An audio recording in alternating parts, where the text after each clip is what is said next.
Hello students, my self सी डिम्पल डांगी। आज हम लोग SA 501 करेंगे, audit evidence specific consideration for selected items. SA 500 हम लोगों ने किया था ऑडिट एविडेंस, पर यहाँ पर कुछ तीन चीज़ें उनके बारे में एक्स्ट्रा बता के रखा है कि आपको कैसे ऑडिट एविडेंस ऑब्टेन करना पड़ेगा। तो यहाँ पर ऑब्जेक्टिव क्या है, हम लोग को sufficient and appropriate audit evidence obtain करना पड़ेगा regarding existence and conditions of inventory को लेके फर्स्ट ये वाला आइटम। फिर है completeness of litigations and claims, फिर है लिटिगेशंस एंड क्लेम्स को लेके second presentation and disclosure of segmentation information को लेके भी हम लोग पढ़ेंगे। तो ये तीन चीज़ें के बारे में पढ़ेंगे हम लोग। फिर आता है इन्वेंट्री। अब इसमें बोल के रखा हुआ है कि और कैसे हम लोग एविडेंस ऑब्टेन कर सकते हैं इन्वेंट्री को लेके। तो when inventory is material, auditor obtain sufficient appropriate audit evidence for existence and conditions by, कैसे हम लोग ऑडिट एविडेंस ऑब्टेन करेंगे उसके एग्जिस्टेंस एंड कंडीशंस को लेके कि सच में है कि नहीं और कंडीशंस कैसी है। बाय हम लोग क्या करेंगे, अटेंड करेंगे, फिजिकली जाके अटेंड करेंगे। टू किस लिए करते हैं हम लोग, इवेल्युएट करना मैनेजमेंट के इंस्ट्रक्शंस एंड प्रोसीजर्स को, ऑब्जर्व करना उनके performance of management count procedure, inspect करना इन्वेंट्री एंड परफॉर्म करना टेस्ट काउंट। तो ये जो तीन चीजें हैं इसको डिटेल में नीचे एक्सप्लेन करके रखा है। फर्स्ट है कि इवेल्युएट करना मैनेजमेंट के इंस्ट्रक्शंस को। अब मैनेजमेंट क्या इंस्ट्रक्शंस देता है काउंटिंग को लेके, तो वो हम लोग को इवेल्युएट करना पड़ेगा कि वो ये सब चीजें अपने इंस्ट्रक्शन में इनकॉर्पोरेट करके रखा है कि नहीं। तो matters relevant in evaluating instruction whether they address, क्या वो लोग उनके इंस्ट्रक्शन ये सब चीज़ों का ध्यान रखते हैं, एड्रेस करते हैं। Application of control activity, example वो लोग अकाउंटिंग फॉर अनयूज इन्वेंट्री करते हैं कि नहीं। Accurate identification of stage of completion of WIP, क्या वो लोग एक्यूरेटली आइडेंटिफाई करते नहीं करते, उनके इंस्ट्रक्शंस में ऐसे इनकॉर्पोरेटेड है कि नहीं कि वो लोग एक्यूरेटली आइडेंटिफाई करेंगे stage of completion of WIP, slow moving, obsolete, damaged item. Procedure कैसा है इनका लेके एस्टिमेट करना, फिजिकल जो भी फिजिकल क्वांटिटी को लेके एस्टिमेट करना, जहाँ पर जाना पॉसिबल नहीं है तो वो लोग जैसे एग्जांपल कोल पाइल को लेके कैसे एस्टिमेट करते हैं इसके क्वांटिटी को लेके। और control over movement of inventory between area and shipping, कैसा क्या उनका कंट्रोल है। अब ऑब्जर्व करना कि जो मैनेजमेंट के इंस्ट्रक्शन है प्रॉपरली इम्प्लीमेंटेड डिजाइन है कि नहीं। तो उसमें क्या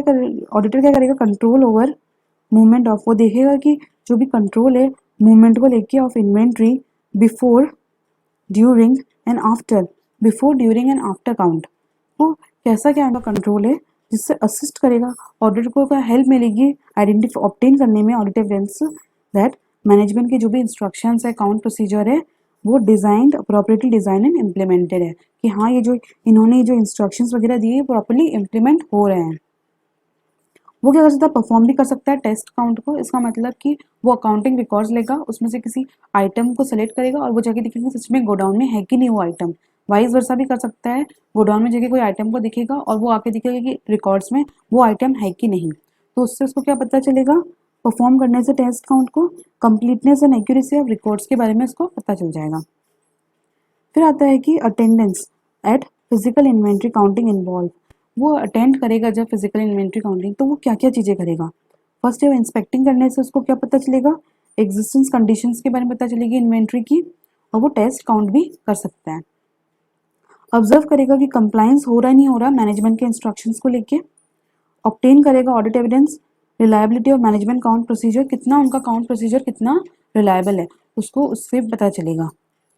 काउंटिंग करने से, इस इन्वेंट्री को ऑब्जर्व करने से। फिर आता है वो प्लानिंग करेगा जब matter relevant in planning attendance and physical inventory counting, वो किन किन चीज़ों का ध्यान रखेगा जब वो प्लानिंग करेगा कि मेरे को जाके इन्वेंट्री को काउंट को ऑब्जर्व करना है। तो वो किन किन बातों का ध्यान रखेगा प्लानिंग करते समय, कि नेचर ऑफ इन्वेंट्री कैसी है, stage of completion of WIP, risk of material misstatement कितना है उस इन्वेंट्री को लेके, नेचर ऑफ इंटरनल कंट्रोल्स कैसे हैं, timing of counting, whether entity maintain perpetual inventory system, location क्या है, whether assistance of auditor expert needed। तो ये हो गया। अब कुछ 4 कंडीशंस आती है regarding inventory counting procedure. First condition है कि जो इन्वेंट्री काउंट हो रहा है conducted at date other than date of financial statement. जो भी इन्वेंट्री काउंटिंग हो रही है वो फाइनेंशियल स्टेटमेंट की डेट पे नहीं हो रही है, किसी और दिन पे हो रही है, तो अब उसे क्या करना चाहिए? तो परफॉर्म करेगा वो audit procedure to obtain audit evidence whether change in inventory between count date and date of financial statement properly recorded. जो दो भी, जैसे फाइनेंशियल स्टेटमेंट का डेट है और किसी और दिन डेट पे काउंटिंग हो रही है, तो वो दिखेगा कि दोनों के बीच में है वो प्रॉपर्ली रिकॉर्ड कर रहे नहीं कर रहे हैं, प्रॉपर्ली रिकॉर्ड कर रहे नहीं कर रहे इन्वेंट्री को लेके। और relevant matters for consideration when designing audit procedure, किन बातों का ध्यान रखना पड़ेगा जो उसको ऑडिट प्रोसीजर जो परफॉर्म करना है वो किन बातों का ध्यान रखेगा। फर्स्ट है जो परपेचुअल इन्वेंट्री रिकॉर्ड है प्रॉपर्ली एडजस्टेड, उन्होंने एडजस्ट करके रखा है नहीं रखा हुआ,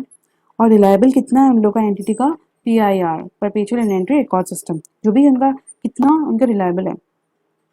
फिर रीजन क्या है दोनों के बीच में सिग्निफिकेंट डिफरेंसेस का क्या रीजन है, तो वो देखेगा ये सब चीजें। फिर सेकंड कंडीशन आती है कि if auditor unable to attend due to enforcing circumstances, वो अटेंड ही नहीं कर पाया किसी कारण की वजह से, तो वो क्या करेगा, उसको ऑब्जर्व करना पड़ेगा account on an alternative date, किसी और दिन पे उसको ऑब्जर्व करना पड़ेगा अकाउंट को और परफॉर्म करेगा audit procedure on intervening transactions.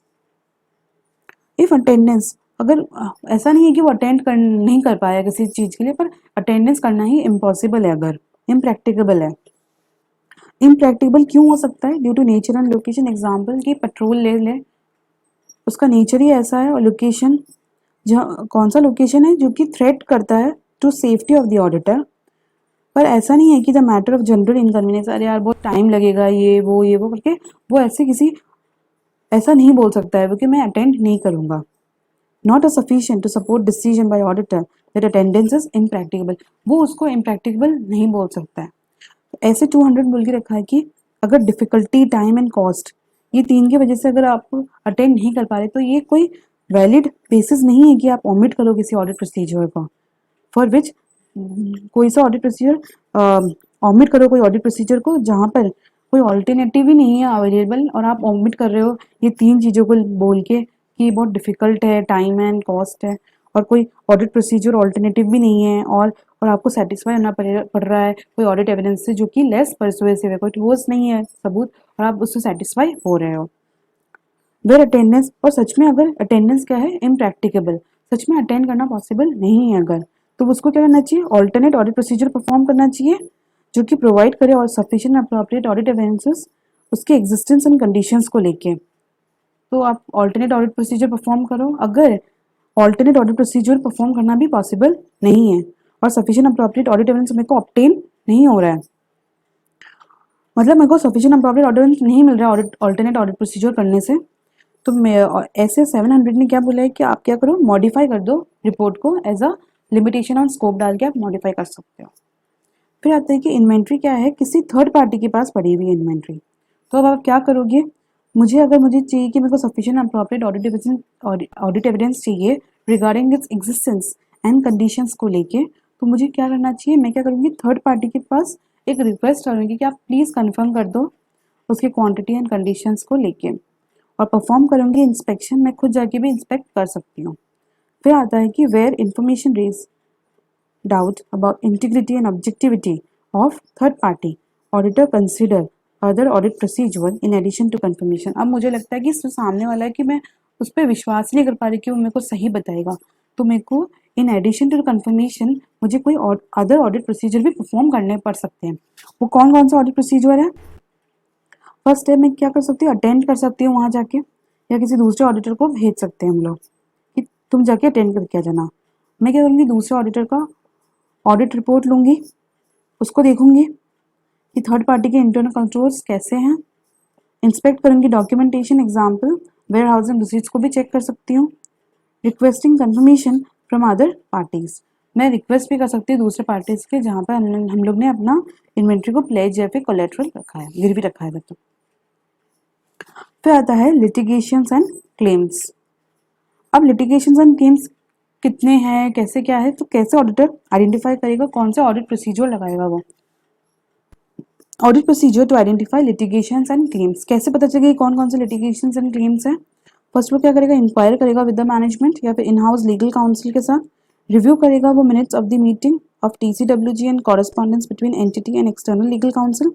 और रिव्यू करेगा वो लीगल एक्सपेंसेस अकाउंट को देखने से भी इसको थोड़ा बहुत आइडिया हो जाएगा कितना लिटिगेशन एंड क्लेम्स हैं। फिर अगर ये सब करने के बाद उसको क्या लगता है कि सच में उसको रिस्क पता चल जाती है, इसको मटेरियल मिसस्टेटमेंट उसको आइडेंटिफाई हो जाते हैं और इंडिकेट, और उसको लगता है कि कोई other material litigations and claims भी एग्जिस्ट है जो ऑडिटर मेरे को बताया नहीं है एंटिटी ने मुझे,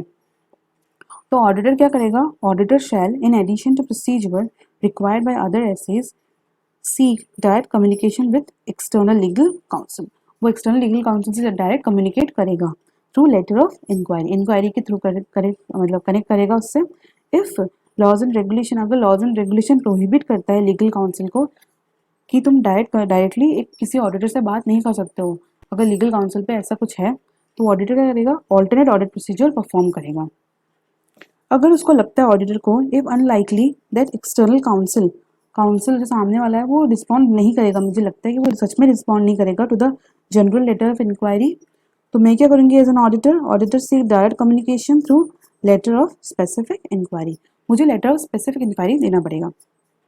तो मैं जो लेटर होगा लेटर ऑफ स्पेसिफिक इंक्वायरी, तो उसमें क्या क्या लिखूंगी मैं लेटर ऑफ स्पेसिफिक इंक्वायरीज के अंदर,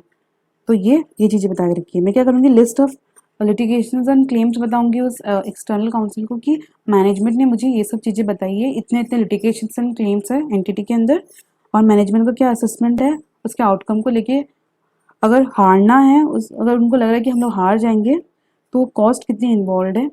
तो आप एज एन काउंसिल आप मैं उनको रिक्वेस्ट करूँगी, रिक्वेस्ट दैट काउंसिल कंफर्म करो आप रीजनेबलनेस ऑफ मैनेजमेंट असेसमेंट, आप उसके जो भी उन्होंने असेसमेंट किया उसका रीजनेबलनेस आप मेरे को बताओ and provide with further info, आप मुझे और इन्फॉर्मेशन दे देना अगर आपको लगता है ये लिस्ट जो है इनकम्प्लीट है या फिर इनकरेक्ट है। फिर आता है कि ऑडिटर को एज एन ऑडिटर का जजमेंट लगता है कि मुझे सच में मिल जाना चाहिए, एक बार उनसे मिल के बात करनी चाहिए। कब लगता है उसको कि सामने सामने बात करने का, तब उसको लगता है कि मैटर क्या है, बहुत सिग्निफिकेंट रिस्क वाला है, मैटर बहुत कॉम्प्लेक्स है और डिसएग्रीमेंट है मैनेजमेंट और काउंसिल के बीच में। इफ अगर मैनेजमेंट क्या करता है, रिफ्यूज कर देता है ऑडिटर को कि आप नहीं मिल सकते हो,